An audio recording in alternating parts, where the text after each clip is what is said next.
Data kami begini Bu, juga sesuai dengan data Bank Dunia ya, bahwa Bank Dunia menyampaikan bahwa jumlah tenaga kerja kita atau pekerja migran ke Indonesia ke luar negeri itu sekitar 9 juta orang. Tetapi data yang pemerintah punya ya, itu hanya sekitar 3,6 atau 4,6 juta kalau nggak salah. Artinya apa? Artinya ada sebagian besar atau 50% itu unprocedural Bu. Nah itu dia, nah yang ada bekerja di luar negeri sana. Informasi yang kami dapatkan adalah, dan juga sesuai dengan data yang kami miliki, bahwa sebagian besar dari pekerja migran yang di tempat tindakan prosedural itu 90% adalah wanita, ibu-ibu.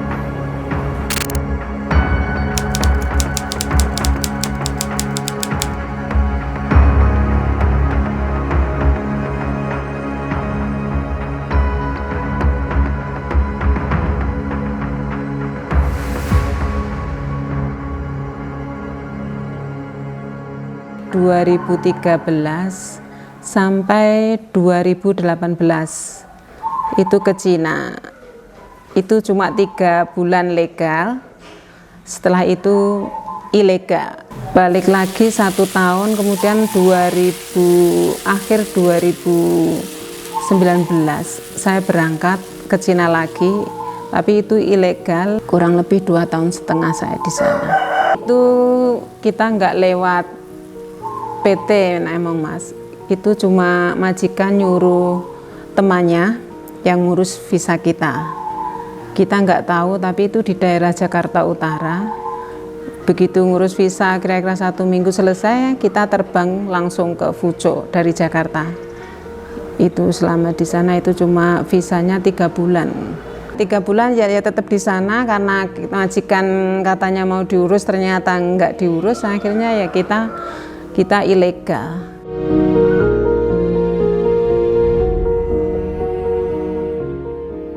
Berangkat yang kedua ke Cina itu saya ada brokernya, itu di Jakarta di Kelapa Gading.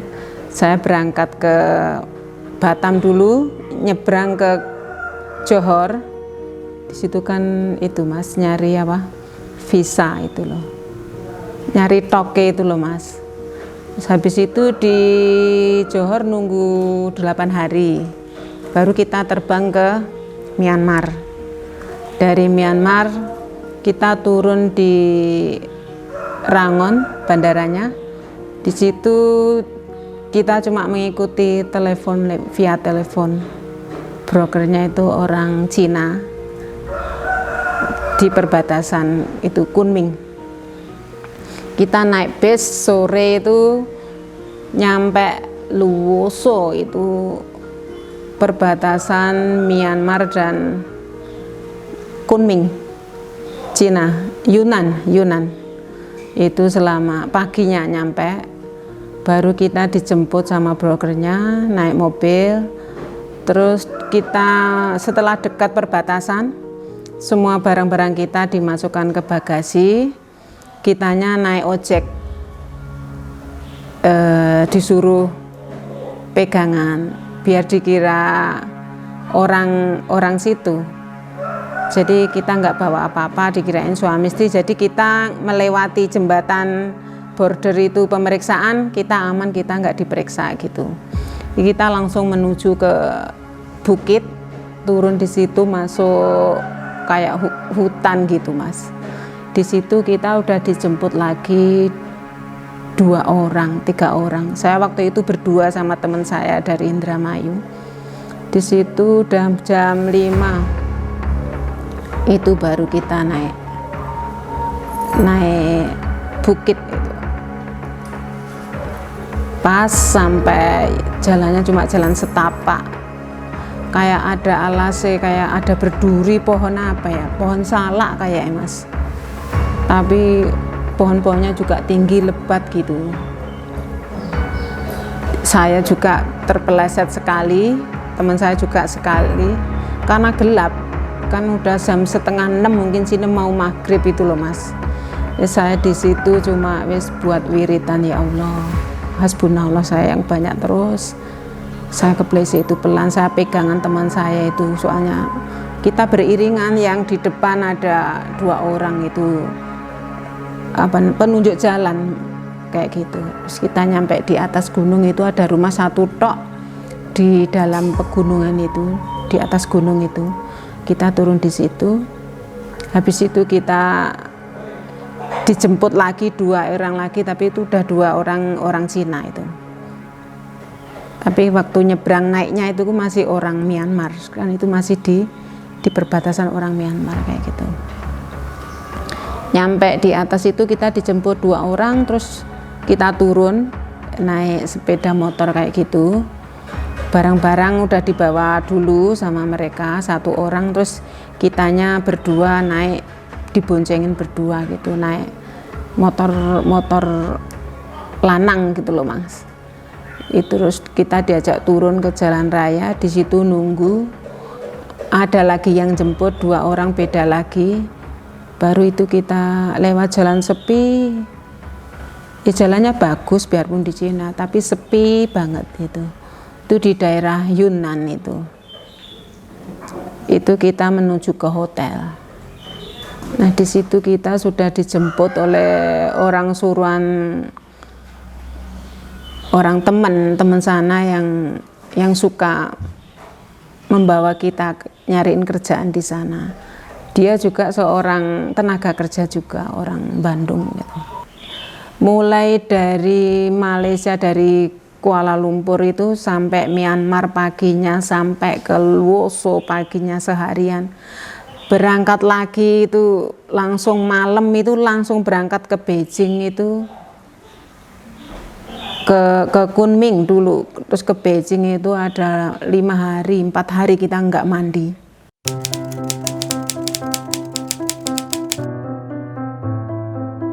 HP kita udah kirim video langsung sama agennya disebar misalnya, atau kalau lewat teman langsung, misalnya teman itu majikannya, temennya ada yang nyari kirim video ini, oh ya majikannya senang langsung kerja wis. Mereka itu caranya misalnya kerja, terus majikan butuh pembantu, ada temannya butuh kayak gitu, dicariin kayak gitu Mas. Itu saya dipotong 3 bulan, biasanya kan 6 bulan. Itu saya nggak ngeluarin uang, paling cuma kesini ke Jakarta. Kalau masalah ilegal, kalau kebebasan ya di Cina bebas pol Mas. Yang penting kita hati-hati dan waspada. Paling enak kerja ilegal. Soalnya kenapa? Kita nggak terikat kontrak Mas. Misalnya kita masuk di rumah majikan, kita kerja nggak cocok, nggak sesuai, misalnya contohnya baik cerewet, pekerjaan apa rumah terlalu besar, pekerjaan terlalu banyak, kita bisa get out anytime as you want.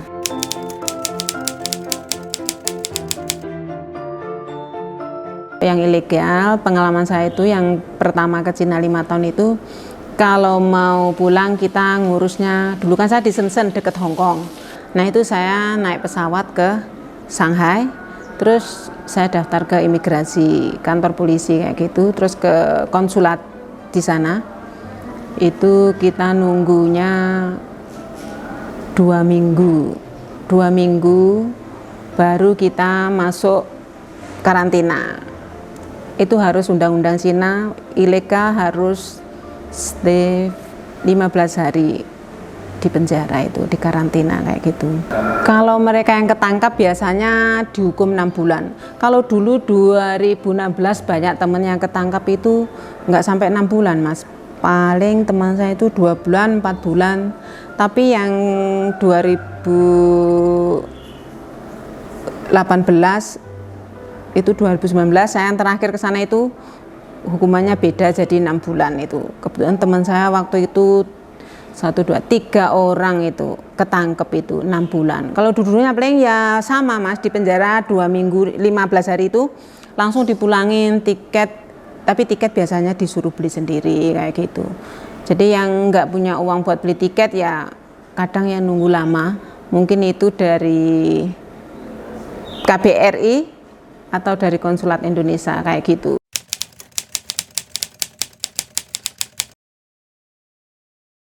kerja ke luar negeri? Enggak. Ojo nek aku Mas.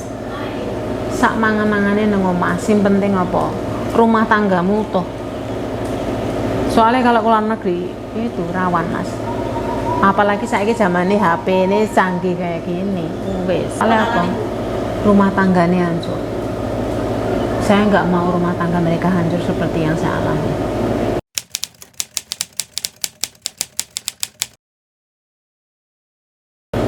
Kalau yang belum pengalaman ya nyari yang legal, yang aman-aman gitu. Tapi kalau ya yang maksudnya punya pengalaman, paling tidak bisa bahasa Mandarin atau bahasa Inggris, illegal but it's safe for you. It's safe as long as you can take care of yourself.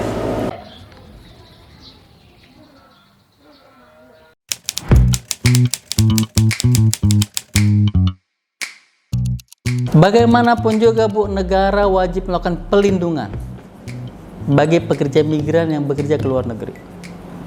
Ya, nah tadi kalau pada saat dia itu prosedur, saya katakan di awal, ya itu akan lebih mudah kita trace-nya, akan lebih mudah, akan lebih cepat, ya kita lakukan penyelesaian permasalahannya. Yang unprocedural ini, yang sekali lagi Bu, ya dimana kadangkala perusahaannya itu atau yang menjaminkannya kan sudah berubah karena dia udah lari. Nah pada saat kita lakukan mediasi, kita panggil pemberi kerjanya, ternyata pemberi kerja awal itu menyatakan bahwa yang bersangkutan ini sudah tidak lagi bekerja dengan dirinya, dengan perusahaan. Nah itu yang kadangkala kita langsung melalui perwakilan juga pasti akan menghubungi kantor dinas tenaga kerja setempat di luar negeri atau keimigrasian. Karena begini, secara hukum di luar negeri kebanyakan mereka itu pasti akan melanggar undang-undang ketenagakerjaan maupun undang-undang keimigrasian. Karena apa? Karena orang ke luar negeri kan pasti ada penjaminnya nih, berupa perusahaan tadi ya, atau kan pemberi kerja yang perseorangan. Nah pada saat dia melarikan diri atau dia lari atau dia kabur, artinya pemberi kerjanya sudah tidak bertanggung jawab kan, penjaminnya sudah tidak bertanggung jawab terkait dengan dirinya si pekerja imigran ini, gitu loh Bu.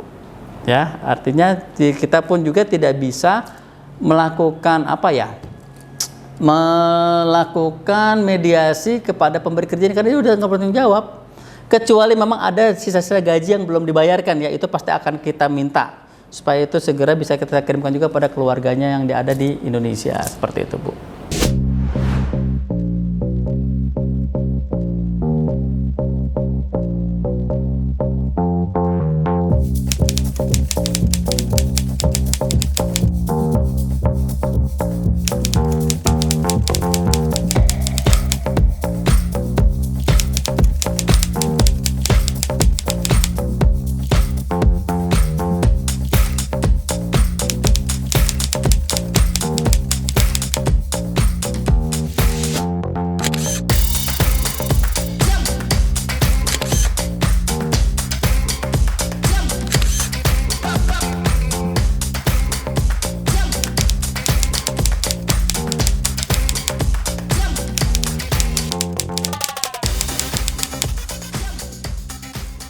Kalau non prosedural kita nggak ngerti Pak.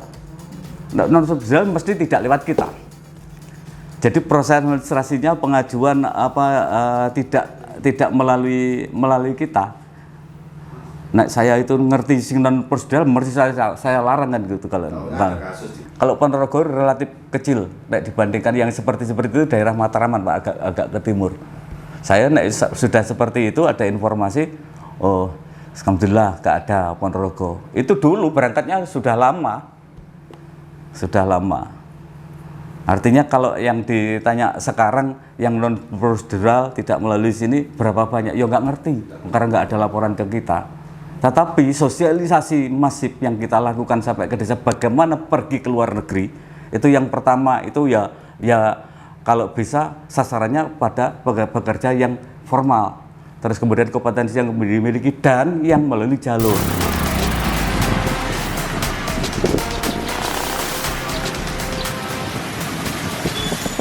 Kan gampang tergoda oleh calo-calo yang menawarkan kerja di luar negeri jika itu tidak legal, jika itu tidak prosedur. Bahaya, friend. Pertama bahaya, yang kedua kami yang repot. nanti visa kunjungan dipakai visa kerja, sementara kalau di sana terjadi masalah, sopo sing tanggung jawab, Bren? Oke, karena maka ayo bersama-sama kita sadar bekerja di luar negeri bagus, tapi harus bekerja di tempat yang bagus sesuai dengan ahlinya, syukur-syukur skillnya cocok, sehingga pulang tidak hanya menjadi limbah saja, tapi pulang membawa berkah, membawa rezeki, keluarganya indah, dan ke depan masa depan semakin cerah. Itu maksud saya, ya.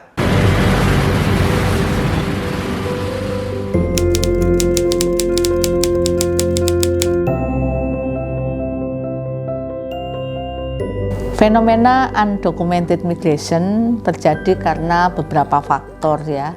Yang pertama karena jaringannya itu ada yang menyediakan. Yang kedua kalau dilihat dari jaringan yang sedemikian kuat, yaitu ada keterlibatan negara di dalamnya. Ya mungkin dalam bentuk pembiaran ya, jaringan itu ada kan karena ada pembiaran ya. Tidak ada ketegasan gitu ya, tidak ada hukum yang memberikan sanksi yang tegas kepada para pelaku-pelaku yang mengakibatkan trafficking atau undocumented migration. Yang ketiga gitu ya, beberapa negara kita tahu mereka mensyaratkan kualifikasi yang tinggi terkait dengan skill, kemudian usia, kemudian kapasitas bahasa, kemampuan bahasa dan lain-lain gitu ya. Sehingga mau nggak mau bagi calon pekerja migran yang dia sadar tidak bisa memenuhi kualifikasi itu, dia akan lebih memilih cara yang lebih cepat. Dari aspek kebijakan sebenarnya Indonesia sudah misalnya memiliki Undang-Undang Nomor 6 Tahun 2012 yang dia mengesahkan ratifikasi Konvensi Hak Pekerja Migran dan Keluarganya. Tapi dalam prakteknya undang-undang atau kebijakan-kebijakan itu tidak dikawal dengan baik, itu yang pertama. Selain tidak dikawal gitu ya, undang-undang itu juga seolah-olah hanya berhenti di level elitis. Teman-teman di desa yang selama ini menjadi pengirim pekerja migran yang utama tidak memahami kebijakan-kebijakan itu atau bahkan abai gitu ya. Dan mungkin kalau kita lihat yang paling pokok adalah penegakan hukum pada kasus-kasus yang melanggar itu tidak diproses dengan baik. Sehingga kebijakan-kebijakan itu pada akhirnya ya tidak berimplikasi apa-apa pada pengurangan undocumented migration. Rekomendasi untuk mencegah undocumented migration menurut saya bisa dilakukan dari berbagai macam cara gitu ya. Dari aspek negara perlu melakukan monitoring dan evaluasi pada kegiatan yang sudah ada. Sebagai contoh misalnya BP2PMI punya program namanya Kawan PMI. Kemenangkertan itu punya program namanya Desmigratif, Desa Migran Produktif. Nah menurut saya tapi ketika program-program yang sudah existing itu dipelihara dengan baik, tidak dilakukan monef, tentu tidak akan berdampak apa-apa pada masyarakat desa. Dari situ menurut saya yang paling pokok adalah bagaimana program yang sudah ada itu dievaluasi dan dilakukan monef.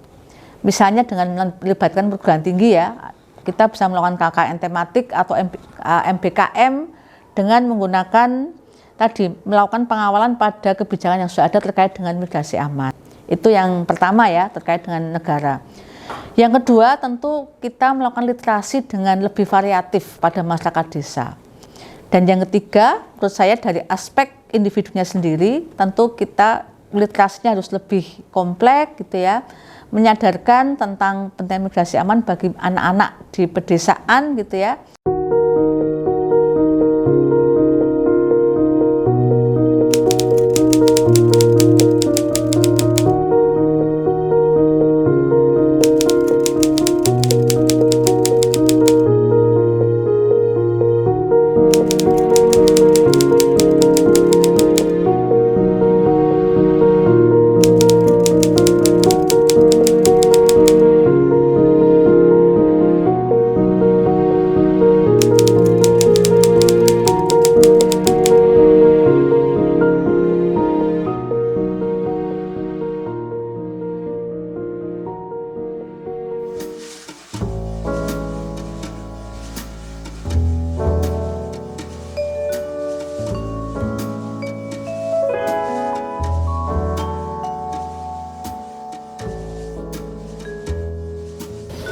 kelamaan Mbak golek duit nang Jawa iki Mbak. Sidik-sidik kesuwen. Gak telaten nek aku nih Mas. Saya nggak kapok gitu toh, di penjara pulang. Ngenteng nih Mas. Jujur aku gak wedi. Ni cerita mah, ni về Chufan mah, aku về lah. Karena ni về Chufan mah, ni về Chuo, nih kita kan ngomongnya terlalu cepat. Bisa naliran nah. Kamu dari mana? Hello, my name is. I'm 48 years old. I'm married. I have a 2 sons. I have experience before working in America for 4 years, in Singapore for 2 years, in Taiwan for 2 years, and in China for 5 years. I can take care of baby. I can take care of children. I can cooking, cleaning, and do all housework. I hope you like me and see you soon. Thank you.